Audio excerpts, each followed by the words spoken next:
মুসলমানের কথা বলছো, তুমি অমুকের কথা বলছো, আরে তুই বাঙালির কথা বলছো। আসলে এখানে যদি হিন্দিভাষী কোনো মানুষ তাকে কাজ করতে এসছে, তার উপরে যদি আক্রমণ হয়, সেটা আধিপত্যবাদ।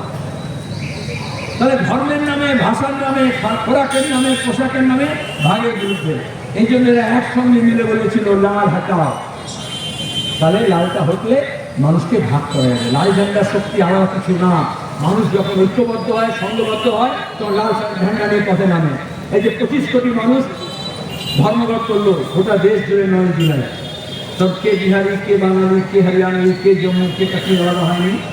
তাহলে আন্দোলন, সংগ্রাম, মিছিল, মিটিং, ঝান্ডা লাল এক করে মানুষকে। আর ধর্মীয় জিনিস তুলে, ভাষার জিনিস তুলে যখন ভাগ করে, তখন মানুষকে ভাগ করে।